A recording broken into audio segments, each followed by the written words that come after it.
Kita sekarang berada di Gereja Hati Kudus Tuhan Yesus Ganjuran.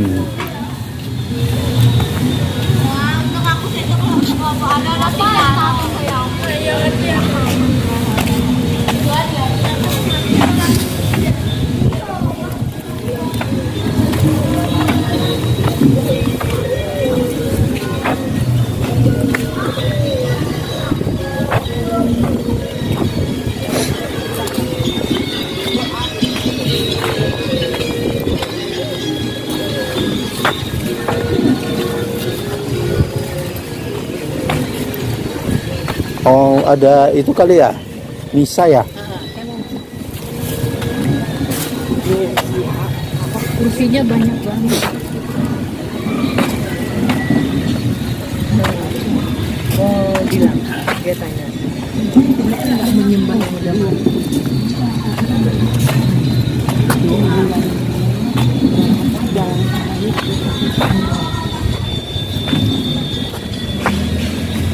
Satu abad Gereja Hati Kudus Yesus Ganjuran.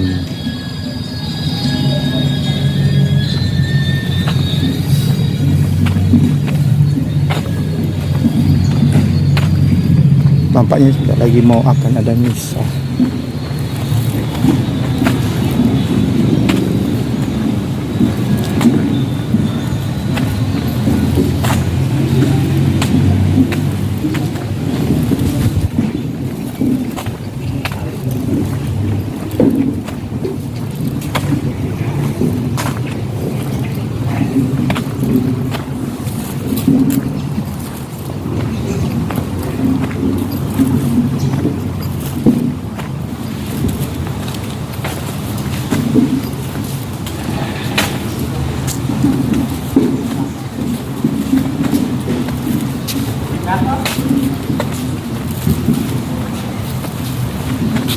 Pak, acara apa Pak? Nanti misa itu. Oh, nanti jam? Iya. Misa Jumat pertama, setiap Jumat pertama ada misa gini. Oh, Jumat. Oh, jumper. pertama, Iya. bulan Agustus. Kamis ya? Setiap Jumat. setiap Jumat pertama pasti ada misa.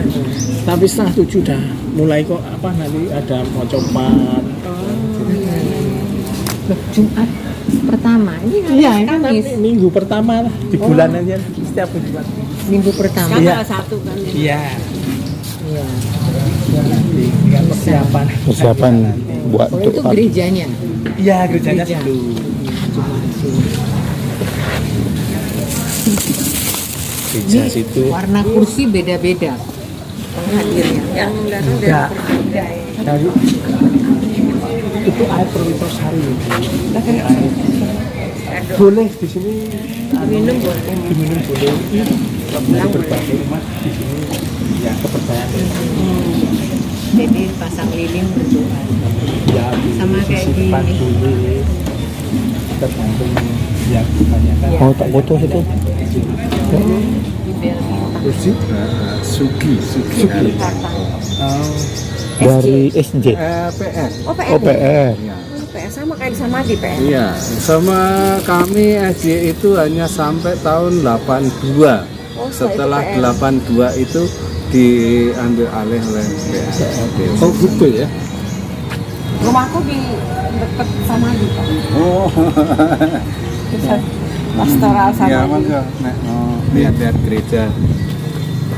Mau ada misa ya? Iya, misa kami setiap malam Jumat pertama. Oh, mati. Oh, Kalau sampah itu pas Jumatnya Pak.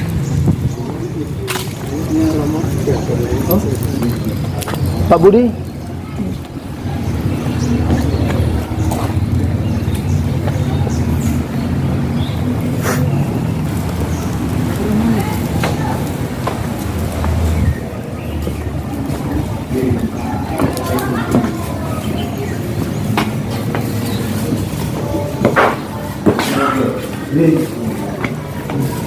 Nggak bahas tadi. Oh iya. Oh iya. Jadi gereja Hati Kudus Tuhan Yesus Ganjuran yang saat ini adalah bangunan pasca gempa. Oh, Sebetulnya gereja lama itu dibangun tahun 1924. Dulu bentuknya hanya gedung biasa seperti pada gereja umumnya. Meskipun dari tokoh awal yang mendirikan gereja itu sudah punya angan-angan untuk membangun ke gedung gereja yang punya ciri khas bangunan Jawa. Namun pada saat itu memang belum diizinkan dari baik dari Paus secara liturgis Katolik itu belum diizinkan. Lalu ya waktu itu baru bangunan gedung pada gereja seperti pada umumnya. Lalu ketika gempa terjadi, bangunan itu roboh dan mau kami bangun kembali. Itu sebetulnya memang dari pihak pemerintahan itu karena menyatakan sudah masuk cagar budaya, sehingga kami perlu proses yang lama untuk merubah bangunan itu. Kami sempat bernegosiasi dengan alasan ya kalau bangunan itu bangunan lama seperti pada umumnya toh bukan yang asli lagi, hanya duplikat dan tidak juga menjawab kebutuhan. Nah, karena umat yang datang semakin banyak dan gereja lama itu tidak bisa menampung volume umat lagi, maka ketika kami ingin membangun gereja yang baru ya dengan bangunan yang kembali cita-cita awal dari tokoh pendiri yaitu Julius dan Joseph Smutser, orang Belanda yang itu dengan mengambil bangunan ini yang punya ciri khas bangunan Jawa yaitu joglo seperti halnya Keraton Jogja. Kami juga terinspirasi dari Keraton Jogja ketika ada Pisowanan Agung, itu rakyat sambil ingin menghaturkan sembah kepada raja yang mana tidak mungkin menampung seluruh umat atau rakyat yang hadir, maka raja duduk di tengah bangunan dengan joglo pendopo semacam ini sehingga raja bisa melihat ke seluruh penjuru, juga umat yang hadir yang ingin menghaturkan sembah pada raja itu tanpa mendekat pun bisa melihat dari jauh. Nah, maka demikian juga kami terapkan di sini ketika kami membangun gereja yang demikian bentuknya terbuka. Ketika hari raya besar banyak umat yang hadir di sini, ketika pastor mempersembahkan misa bisa melihat ke seluruh umat yang hadir meskipun di luar gereja. Demikian juga umat yang hadir itu bisa fokus tertuju pada pastor di mana altar sebagai tempat pemimpin perayaan berada, sehingga bisa mengaturkan penghormatan itu fokus tertuju di situ. Maka bangunannya kami buat semacam ini. Memang kebetulan juga yang mengerjakan terlebih desain ukir ini orang yang mengerjakan juga rehab keraton, sehingga seni ukirnya juga kita padukan antara ukir khas dari Jawa juga liturgis Katolik. Demikian juga pemahaman juga di situ banyak kita terapkan sebagai contoh gambarnya. Warna gereja ini kan warna hijau. Jarang sekali mungkin yang gereja kok warnanya hijau. Iya, tapi bukan masalah warna itu sebagai kekhasan kelompok, tapi sebagai arti secara umum bahwa hijau itu lambang kesuburan. Nah, seperti halnya pemahaman di keraton kan untuk filosofi jaga juga memandang bahwa warna hijau itu warna kesuburan, sehingga harapannya dengan itu menggambarkan kemakmuran umat. Gitu. Untuk sokonya ini itu dari strukturnya dari kayu atau dari beton. Nah, ini beton dibalut dengan kayu. Kayu kebetulan kayu ini Meskipun agak besar, tapi utuh ini dari bawah sampai sana itu bukan sambungan. Kebetulan waktu itu kami mencarinya sampai di daerah Jawa Timur di hutan apa itu kebetulan ada sebesar ini. Supaya lebih clear, dalam itu kan strukturnya Betul. lalu dilapisi dengan kayu yang Iya. itu ketebalan berapa? Eh, 10, 15? antara berapa saya lupa antara 10 5 sampai 10. Oh, dimasuk. Termasuk juga yang kanan Iya, yang atas ini juga demikian. kayu ini. Iya. Nah ini Mas, ini kan ada 4 pilar gede ya. Di luarnya ada pilar-pilar penyangga. Kira-kira ada filosofinya nggak? Dengan filosofi Jawa. Iya. Kalau diartikan secara apa ya? Digabungkan dengan liturgis Katolik ya. Iya. 4 pilar itu sebagai 4 penyangga seperti halnya 4 pengarang Injil. Markus, Matius, Lukas, Yohanes. Di sana pun kami juga menyimpulkan di sana ada simbol-simbol dari keempat pengarang Injil itu sebagai kekuatan iman Katolik. Itu. Terus kemudian yang ini yang garis-garis kayu itu namanya usuk peniung. Usuk peniung itu seperti halnya payung. Iya, payung yang sebagai kekuatan untuk memberi keteduhan, atau dalam hal ini kenyamanan dan keteduhan terhadap umat atau masyarakat itu, sehingga menggambarkan bahwa Tuhan karena kasih Tuhan itu memberikan perlindungan atau bahasa Jawa ini pengayoman, mengayomi, iya, melindungi itu. Terus sebagai halnya ini namanya tumpang sari yang berundak-undak ini.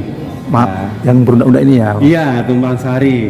Tumpang sari ini menggambarkan persatuan seluruh lapisan umat, bahwa antara yang kuat atau yang besar atau yang kaya dengan yang kecil lemah itu harus bisa saling berkaitan. Kalau bisa saling berkaitan itu akan membuat suatu keindahan. Seperti halnya ini kan berundak semakin kecil, jadi antara yang besar saling menopang itu akan membuat keindahan. Lain halnya kalau misalkan ini hanya besar rujuk, dilihat aja sudah gambarannya kurang lebih indah secara fisik. Bahkan ini kan bentuknya juga ada 4 perempatan seperti halnya salib yang mana antara yang kecil dan lemah tadi dan yang kuat itu saling berkaitan untuk menuju pada Tuhan. Yang di atas sana ada salib, menyimpulkan bahwa keterkaitan itu akan membawa kita kepada Tuhan di sana. Saling tumpang menupang. Iya.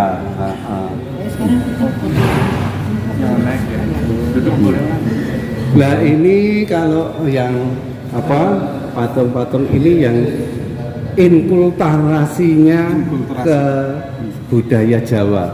Di sana itu patung Yesus yang sebagai raja Jawa, dan di sana patung Bunda Maria beserta anak-anak Yesus. Iya. Itu malaikat menjaga tabernakel. Iya. Nah itu ada semacam api itu apa api maksudnya? itu dalam liturgi Katolik melambangkan Roh Kudus. Oh, Roh Roh Kudus. Kudus sebagai pemberi penerang dan kekuatan juga. Terus ini yang di bawah api atau yang lebih besar di sini itu adalah burung pelikan. Oh. Burung pelikan itu induk burung pelikan itu kalau dalam masa kesulitan pangan dia berani mencucukkan paruhnya ke dalam pelih di sini Bagian dadanya ya? untuk mengeluarkan darah dan air yang untuk menghidupi anak-anaknya itu melambangkan seperti halnya Yesus yang berkenan untuk mengorbankan diri demi penebusan terhadap umatnya. Dan ini mimbarnya, altarnya masih apa karena setelah gempa itu juga ikut diganti atau dimodifikasi? Dimodifikasi, cuma bentuk awalnya memang seperti ini, tapi dulu kan agak kecil, lebih kecil, mejanya berupa satu meja gitu. Yeah. Soalnya seperti saya ketahui pada umumnya kalau meja altar itu kan ukiran perjamuan kudus. Nah ini dia unik. Iya. Burung pelikan tadi ya? Iya, burung pelikan.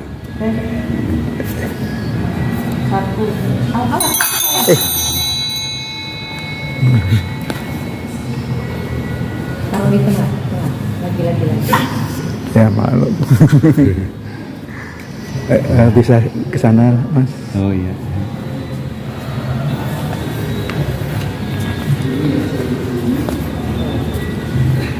Ini khusus untuk lektor ya? Iya, lektor. Nah, Itu patung Yesus yang diinkulturasikan dalam bentuk Raja Jawa. iya. Ini dulu yang membangun ini juga orang Belanda, yaitu Julius dan Joseph Smuts itu dulu punya pabrik gula di sini. Jadi beliau seorang awam pengusaha yang memiliki pabrik gula di sini, pabrik gula Gondang Dipuro. Ketika beliau mengelola itu karena beliau beriman Katolik, di samping juga kegiatan-kegiatan atau hal-hal lain yang hasil keuntungan pabrik itu untuk pengembangan masyarakat, tapi beliau ingin juga memperkenalkan ajaran Katolik. Nah, ketika mau mengajarkan mengenalkan ajaran Katolik, itu dia mendalami terlebih dulu situasi adat budaya dan kehidupan masyarakat di sini, karena budaya dan tradisi Jawa. Patung Tuhan Yesus yang diinkulturasikan dengan budaya Jawa. Jadi ibaratnya seperti raja Jawa. Iya, karena tradisi Jawa dan lebih-lebih pemerintahan itu berbentuk kerajaan. Nah, Semutser itu melihat bahwa rakyat itu sangat hormat dan patuh terhadap raja. Nah, supaya Nyambung. bisa memahami lebih mudah memahami siapa Yesus itu, beliau juga punya inspirasi bahwa kita sebagai orang Katolik itu juga memiliki raja, yaitu Kristus Raja. Sementara orang-orang di sini waktu itu melihat sosok pemimpin itu orang yang berpenampilan, orang yang punya wibawa, ya baik dari penampilan secara fisik maupun dalam hal mereka lebih fokus melihat sosok pemimpin itu digambarkan adalah raja yang mana sangat patut dihormati. Maka ketika memperkenalkan Yesus itu, ya Yesus dihadirkan dalam nuansa Jawa ini sebagai raja. Lain halnya kalau mungkin Yesus itu diperkenalkan dulu seperti Yesus, orang belum terbiasa melihat sosok pemimpin dengan pakaian semacam itu, apalagi rambut berurai gondrong. Itu mungkin secara spontan akan bisa dikatakan semacam protes. Oh, pemimpin semacam ini, apalagi orang Katolik menyebutkan ini Tuhan Yesus. Oh, Tuhan masa seperti itu. Lain halnya kalau digambarkan dalam sosok raja Jawa yang memang orang itu patut dihormati, meskipun belum menerima, ya setidaknya paham. Diinkulturasikan dengan budaya Jawi lah ya, Iya. supaya masyarakat sekitar itu bisa menerima Iya, memahami. dan memahami ajaran Trinitas Katolik. Ya. Nah, di sini juga tampak gamelannya. Ya, ini inkulturasi akhirnya bukan hanya dari penampilan atau hadirnya sosok Yesus dalam budaya Jawa, tapi dibarengi juga dengan kebiasaan adat tradisi yang sudah ada di sini, yaitu dengan musik gamelan. Yang mana musik gamelan ini menjadi ciri khas musik Jawa. Oh. Dan ini setiap ada misa Kami atau ada hari-hari misa, tertentu. Kami ada 4 kali misa, yang 2 kali bahasa Jawa, 2 kali bahasa Indonesia. Yang bahasa Jawa itu terlebih yang hari Minggu pagi itu. Iya. Lalu sekarang setiap Minggu pagi menggunakan iringan musik gamelan ini. Masih di sana. Ini Bunda Maria. bersama kanak-kanak Yesus. Di sana dituliskan Diah Maria, Ibu Ganjuran. Ya, sebutan kehormatan bagi seorang ibu dari perempuan itu, bagi masyarakat Jawa adalah menyebutnya dengan Diah. Lebih dalam hal penghormatan lebih tinggi, yaitu Diah Maria. Maka kami menyebutkannya di situ, menyebutkan Diah Maria Ganjuran. Nah, ini adalah prasasti yang sebelah utara itu ketika gereja awal dibangun, yaitu pada 16 April 1924. Nah, makanya dari 2004 lah ini, sudah 100 tahun. Kemudian yang ini gereja baru yang sekarang ini ketika peresmian tanggal 23 Agustus. Nah, maka yang kami ambil untuk yang terakhir peresmiannya dijadikan hari H peringatan. Mas. Pamit nih Pak. Permisi ya Pak. Itu di keran itu. Oh, mesti masuk Mas ya, ngambil dulu ya.